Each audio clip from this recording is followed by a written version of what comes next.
Kami akan bergabung dengan jurnalis VOA, ada Valia Baraputri langsung dari negara bagian yang diperebutkan, ini hot seat sekali ya, dari salah satu swing state Pennsylvania, tapi ada Irfan di salah satu swing state juga di Michigan. Tapi saya ingin ke Valia terlebih dahulu. Valia, bagaimana situasi di sana? Salah satu wilayah yang dari periode ke periode ini nampaknya selalu berganti-ganti memberikan suara unggul artinya. Bagaimana kondisinya di sana?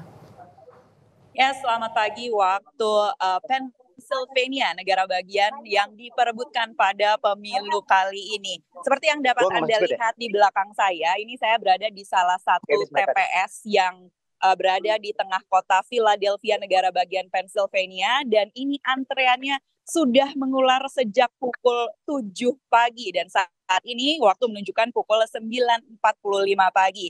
TPS ini atau TPS-TPS di negara bagian Pennsylvania ini akan terus buka hingga pukul 7 malam nanti. Dan ini antreannya sudah mengular sampai mengelilingi bangunan gereja di belakang saya yang dijadikan TPS. Nah, perlu diketahui bahwa pemilu atau hari pemilu serentak di Amerika Serikat ini bukanlah libur nasional, sehingga ada perbedaan kebijakan-kebijakan antara satu tempat kerja dengan tempat kerja lainnya, satu sekolah dengan sekolah lainnya, maupun satu wilayah dengan wilayah lainnya.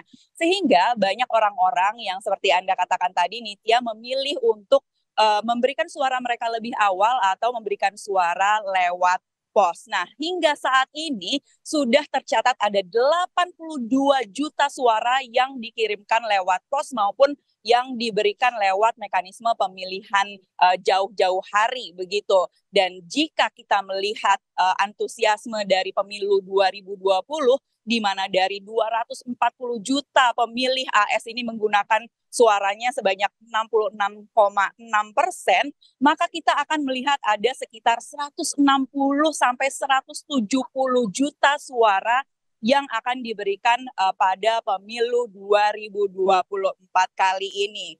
Nah, sekarang kita ingin menjawab pertanyaan begitu, mengapa negara bagian Pennsylvania ini penting? Seperti yang tadi Anda sudah jelaskan bahwa Pennsylvania adalah satu dari 7 negara bagian swing state yang diperebutkan oleh kedua kandidat. Mengapa swing state?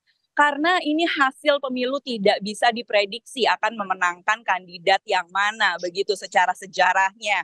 Nah, tapi Pennsylvania ini adalah negara bagian yang paling diperebutkan dari 7 negara bagian. Ada 2 alasannya. Yang pertama, poin elektoral Pennsylvania ini paling tinggi dari 7 negara bagian, yakni 19 poin elektoral. Yang kedua, ini dari berbagai rumus dan prediksi bagaimana masing-masing kandidat ini memenangkan kunci ke Gedung Putih, ini akan sulit atau terjal jalannya jika tidak memenangkan negara bagian Pennsylvania. Nitya. Artinya perebutannya sudah terasa sebenarnya dari setiap kali pemilihan presiden, karena memang di saat kemenangan diberikan kepada Trump ini juga ditentukan oleh Pennsylvania, begitu juga ketika Biden memenangkan Pennsylvania merebut kembali. Kalau Anda melihat di sana sepertinya bagaimana nuansa dukungannya, memang terasa sekali aura swing state-nya memang belum bisa menentukan atau justru sudah ada aura-aura condong terhadap salah satu calon tertentu?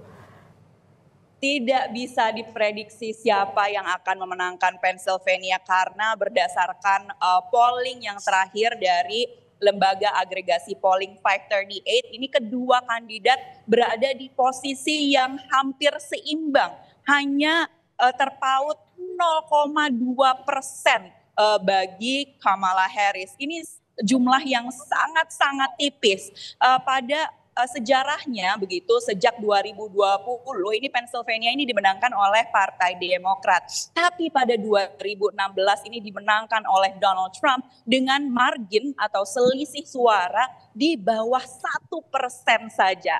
Dan kemudian Pennsylvania ini direbut kembali oleh Joe Biden pada pemilu lalu, pada pemilu 2020 dengan margin suara ini yang juga sangat tipis, hanya lebih sedikit dari 1% saja. Dan seperti yang tadi saya sampaikan bahwa polling terakhir menunjukkan margin suaranya ini hanya 0,2% saja untuk Harris. Namun seperti yang bisa kita perhatikan juga dari polling-polling yang lalu, ini ada margin of error dari polling sehingga 0,2% ini jatuh pada margin of error atau chance bahwa polling tersebut salah begitu ya. Jadi benar-benar tidak bisa diperkirakan siapa yang akan memenangkan Pennsylvania, Nitya. Close call sekali nampaknya ya. Kalau itu saya ingin tahu bagaimana antusiasme warga negara Indonesia yang juga naturalisasi di Amerika Serikat. Mereka juga akan memberikan suaranya. Seperti apa mereka menanggapi persaingan antara Trump dan Harris?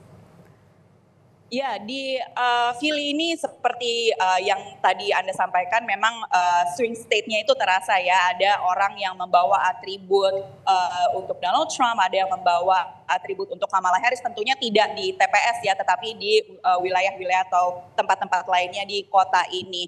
Namun saya berbicara dengan seorang tokoh atau penggerak komunitas Indonesia di Philadelphia, yang jelas antusiasme dari komunitas diaspora Indonesia ini tinggi untuk memberikan suara mereka pada pemilu kali ini. Jadi mereka mendorong komunitas diaspora Indonesia ini untuk menggunakan hak pilihnya jauh-jauh hari sebelum pemilu serentak begitu, untuk menghindari misalnya antrian-antrian seperti di belakang saya ini yang membutuhkan waktu atau kendala-kendala lainnya dalam pemilu. Dan menurut mereka antusiasme atau penerimaan dari orang-orang di dalam komunitas diaspora Indonesia ini, keikutsertaannya begitu lebih tinggi daripada yang ditargetkan. Jadi memang antusiasmenya dari satu pemilu sejak 2016 ke pemilu selanjutnya ini semakin tinggi nih. Semakin tinggi, semakin juga membuat kita merasa menanti-nanti hasilnya bagaimana, terutama dari Pennsylvania. Terima kasih Val.